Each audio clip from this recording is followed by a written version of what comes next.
Welcome back to the I Want to Save Money YouTube channel. So this is a notebook that's been sitting on my shelf. I am thinking about switching into a homemade budget planner, basically.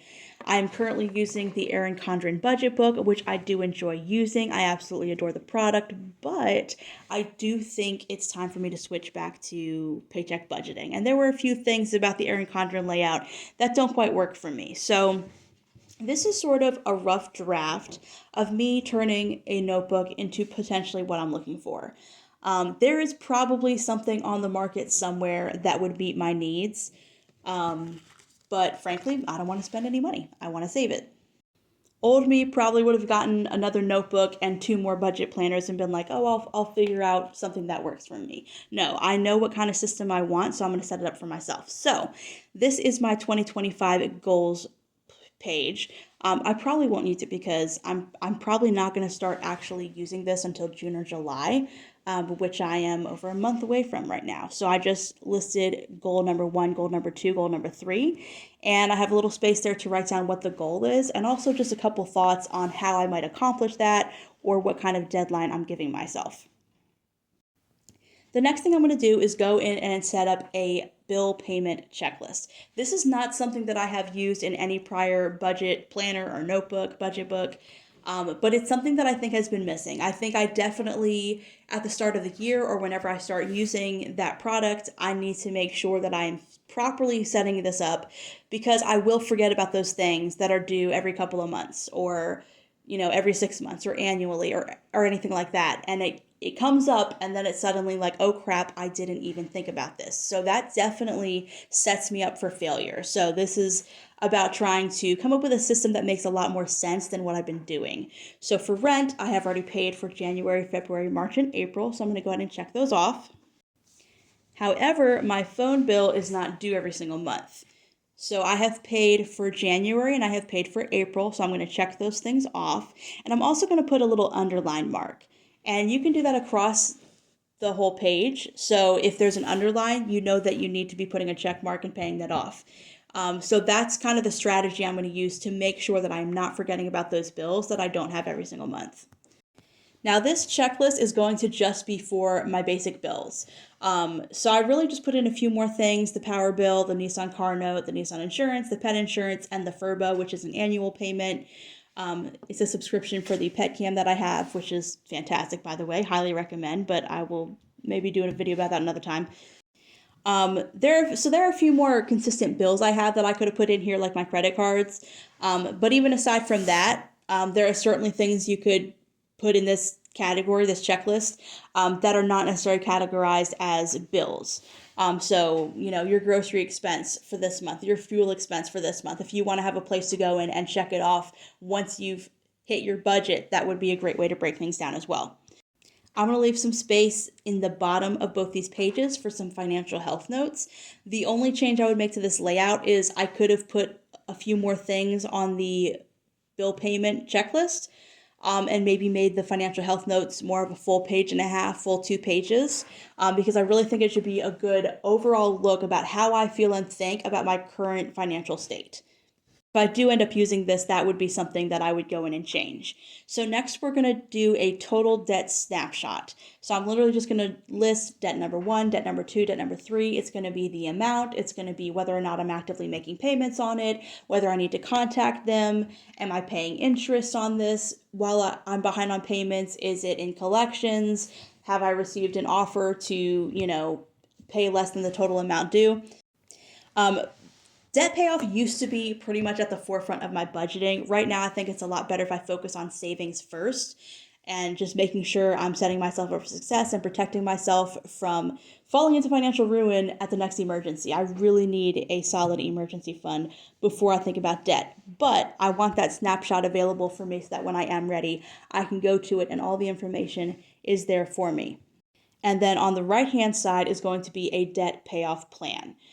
So this may at some point be like sectioned off or categorized, but as of right now, I'm thinking it's just going to kind of be general notes of this is what I'm trying to do. This is when I'd like to have this debt paid off. This is when I'm going to start a payment plan for this debt or contact them or whatever.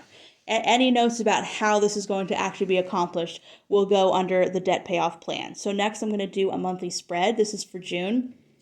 I probably will not start using this if I do use this until July. So I don't know why I did June, but I did. So I'm just going to write the days of the week there at the top. And then I left 3 full lines outside of the number for each day. That is another thing that in hindsight I probably would have done a little bit differently, because as you'll see towards the end, there's really not much room at the bottom for monthly notes. And I would like a little bit more space for notes potentially. That being said, another thing about this notebook is it's very plain Jane. It's very simple. I would love to be a more artistic, decorative person. But number one, I do find it to be a bit distracting. So when it comes to things that are serious, like finances, I don't really want a lot of that there. But second of all, I find that when I try to make something look like a certain aesthetic, it just doesn't go the way that I want to. So I'm pretty much sticking with a black or some other type of, solid color pen. But I will be doing color coding on things like my monthly spread to track, which bills, which expenses are coming out of which paycheck. So that will be a little bit of color in this very bland notebook. For something like this, the priority is just making sure that it's what I need it to be to keep my finances in check and to get back on track with budgeting. Not that I'm doing a terrible job right now, but I'd like to be catching up more on my emergency fund so that I can start tackling some of this debt. So I have my monthly notes section at the bottom, which, like I said, I think could be a little bit bigger. But anyways, the next section is going to be June goals and results. So if you are writing down goals, but you do not have a section to come back and write down what your end of month results are, I think it's kind of a waste of time. Because it tells you how realistic your goal setting is. It tells you what you actually accomplished and did not accomplish. I put a space for 2 goals and the results. I really would not go more than that, just because a month is a smaller amount of time than you think it is when it comes to things that you want to handle financially. So for my situation, financial goals, having more than one is kind of rare for me for a month. Now, when it comes to quarterly or annual goals, that's a little bit different. But monthly, So this is going to be my paycheck number 1 budget. I'm going to just break it down by category and have a section for budget and actual. So getting back to the decorative aspect of setting up a notebook like this, someone who had more talent than me might get a ruler and draw the lines so you could actually space out budget, actual, plus or minus properly. I don't have those skills. Even if I have a ruler in my hand, it is going to look ridiculous. I'm not going to get the result that I want. So that is why I did not try to set this up to make it look like an actual chart.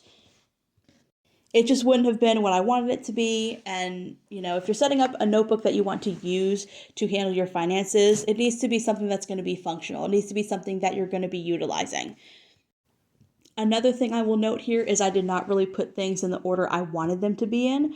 So for the paycheck number 2 budget, I kind of changed up the order. I prefer to kind of find a system of setting this up myself that is consistent. So I would probably list my categories as saving, housing, food, auto, then personal, then credit cards, then debt, then miscellaneous. So that kind of the most important things are moved to the forefront. I think that just makes a little bit more sense as far as the layout. Another thing that stood out to me while I was doing this is that the B&A for budget and actual does kind of break down the section, but it's still a little bit hard to see. So I did end up going back in with a blue pen to just underline each category head, just because that kind of makes it stand out just a little bit more. It's a little easier on the eyes, a little easier to read section by section. So on the subject of categorizing your budget. So this was something that really tripped me up when I first started budgeting, because I got a notebook and it was one of those budget planners that's already everything set up for you, and I was just trying to kind of follow what they had set up for me, not realizing it really wasn't working for my financial situation. And I was basically doing the fixed versus variable expenses thing, and that was really all the categorizing I was doing. And it took me a long time to realize that I needed to actually think about the different categories. What's going in my auto, what's going in miscellaneous, what's going in savings, what's going in housing, what's going in credit card or debt, etc. And making that switch, I have to say, made a major difference. I was more on top of my money. I had a better idea of where my money was going. It was easier to review my expenses after the fact because I knew what each category was. It just made a major improvement to how I budgeted, what I was doing in terms of managing and tracking my money. It made all the difference in the world. Now, having said that, if looking at your fixed versus your variable expenses is what works for you, that's not a problem. But I know that for me, it just wasn't really the greatest thing for me to be doing. And I wish it didn't take me that long to figure that out. So I am almost done, just got a couple more things. This is me setting up paycheck number 2 budget. Now, for months that have 3 paychecks, I kind of just consider that paycheck to be like an extra paycheck. But let's say I get a paycheck that is on the last month. Let's just say it's on the last day of the month for June. I'm going to put that as paycheck number 1 for July. And then July would basically have 3 paychecks. So that's kind of how I break it down by the month when I'm doing paycheck budgeting in a notebook. And honestly, before I used the Erin Condren budget book, I was just using a columnar pad to budget by paycheck. And in between those, there would be pages I left open just for notes. So if I really feel like I'm not quite happy with how I've broken this down, I'll probably just go back to that method. I just felt like it lacked a little bit. So this notebook method, I think, will work a lot better for me. And then opposite of this paycheck number 2 budget page, I'm going to leave a section for a June review and a section for an annual goal check-in.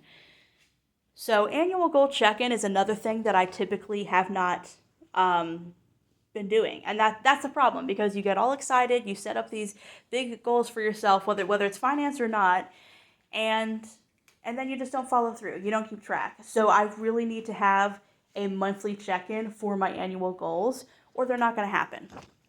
Those are just the kind of tools that I need to stay on track.